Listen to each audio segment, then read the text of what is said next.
Welcome to the first episode of our Follow the Law series. My name is Blessing Ireka and this is C-AdvocateTV. Follow the Law is where we'll talk about good governance, transparency, and accountability. We'll tell you what is expected of the government and what is expected of you as a citizen of the Federal Republic of Nigeria. And on today's episode, we want to tackle a very important issue to Nigerians, even at a time as this. So many Nigerians are having so many misconceptions about this particular issue we want to tackle. And that is why I have with me in the studio today an expert who is a lawyer, an immigration lawyer based in the United States, but she's here with us today to talk about this issue.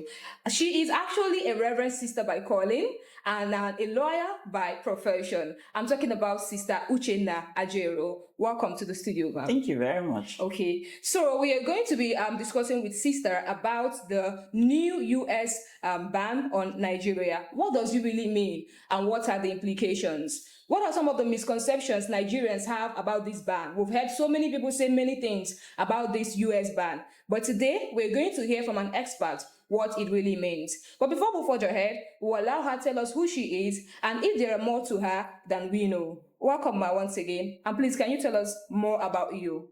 Again, thank you for having me. It's an honor to be here in your midst. My name is Sister Uchenna Ajaero. I'm Nigerian. I'm a member of the Order of the Daughters of Mary, Mother of Mercy.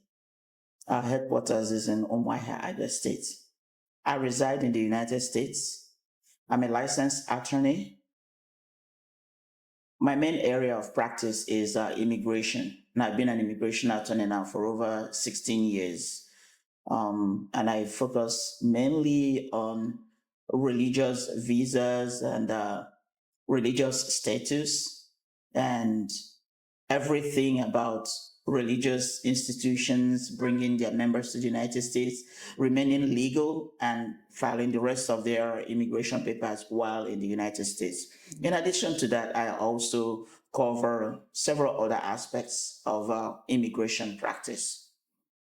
Been doing that for 16 years, residing in the state of California. California. Oh, so it's really an honor to have someone who is actually an expert in this particular field to talk to us about the visa ban. So moving ahead, we want to start with knowing what visa ban really means. When we hear the word visa ban, or we're hearing that Nigeria has actually been banned from the US and all of that. So what does it really mean when we talk about visa ban? Just like the name sounds, is a ban. You're prohibited.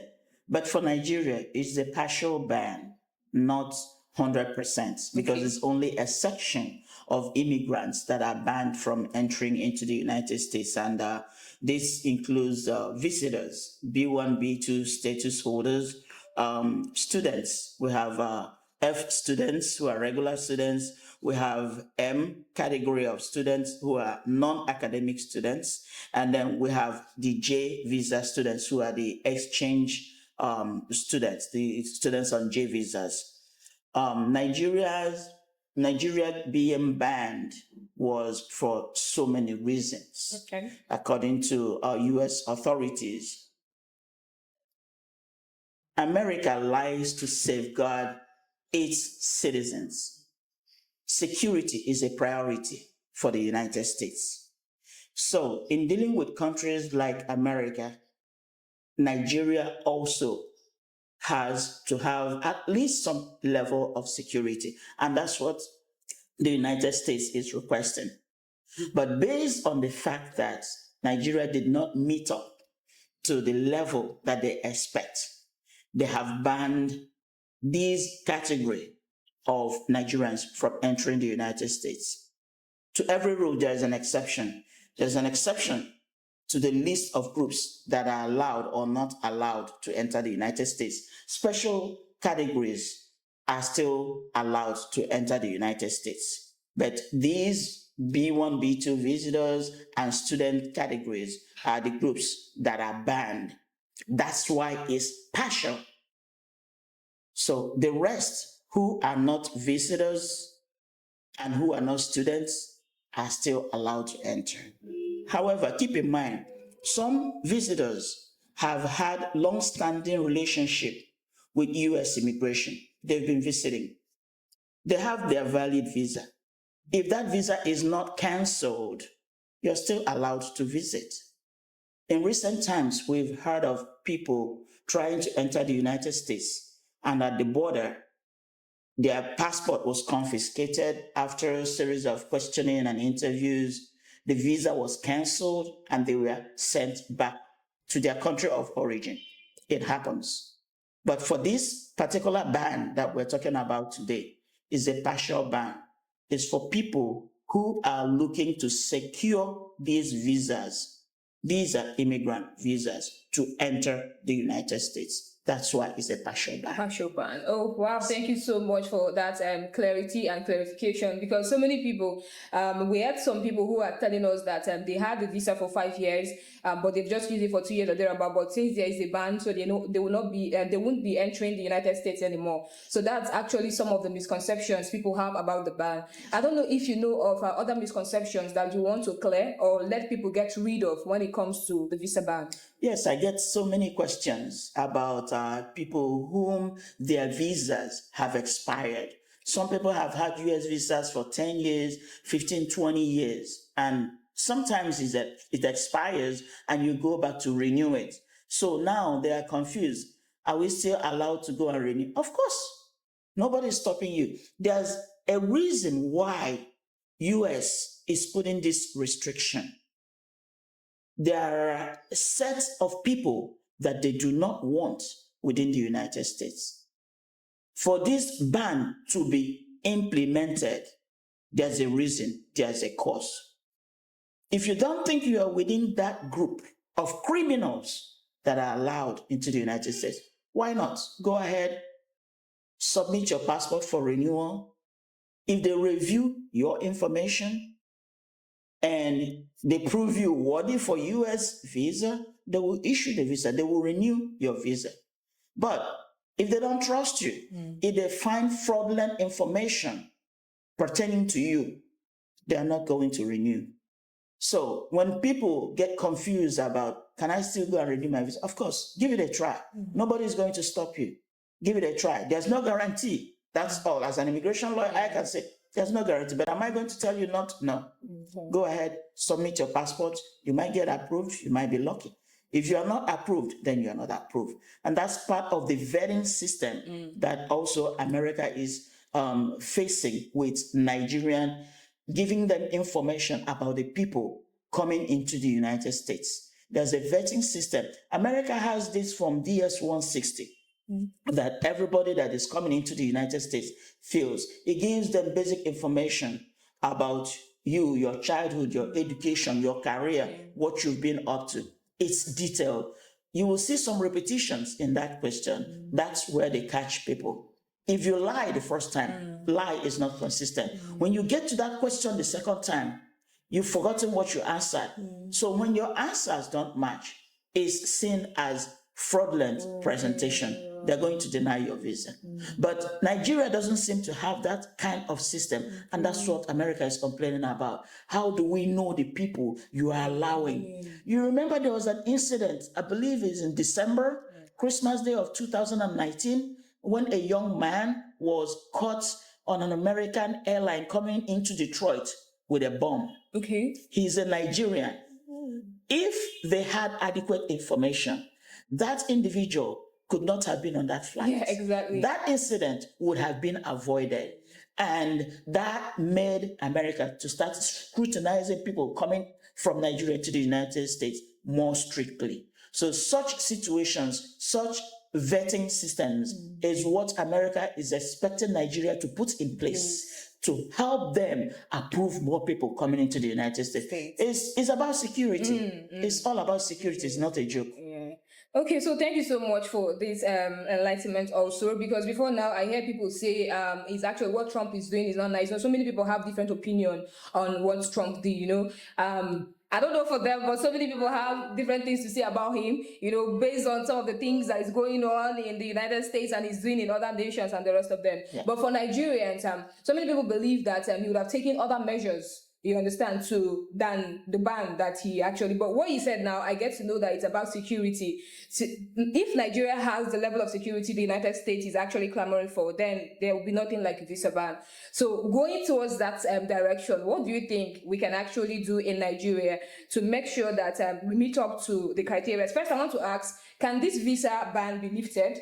It takes about 180 days for a review. Okay, for you. A review. Then America will evaluate what has Nigeria done since this ban to improve this system, to make us lift it. It's like you get a speeding ticket. Well, you get a speeding ticket in America. I don't know about Nigeria. You get a speeding ticket. You're expected to do something about your speeding ticket. Maybe you don't have insurance. You get insurance, and then the ticket is canceled. The fine that is attached to that ticket might be waived. But if you don't do anything about it, you're still responsible for the ticket. You still didn't do what the government has required you to do. So you are levied with even a heavier fine. Oh, really? You're asking me what Nigeria can do. Yeah. Nigeria is still in that same situation. And America has come in to bomb certain places in Nigeria. That doesn't look like an improvement for me. If the same country that is restricting you based on security concerns from entering their country still has to come to your country to support Christians, to relieve Christians from being murdered, it doesn't show any level of effort on the part of Nigeria trying to conform to make America reconsider the ban. Wow. I'm scratching to find reason why America will lift this ban against Nigeria. It's not just enough to cry out. You have to do something. This is a time of action. It's time to do something.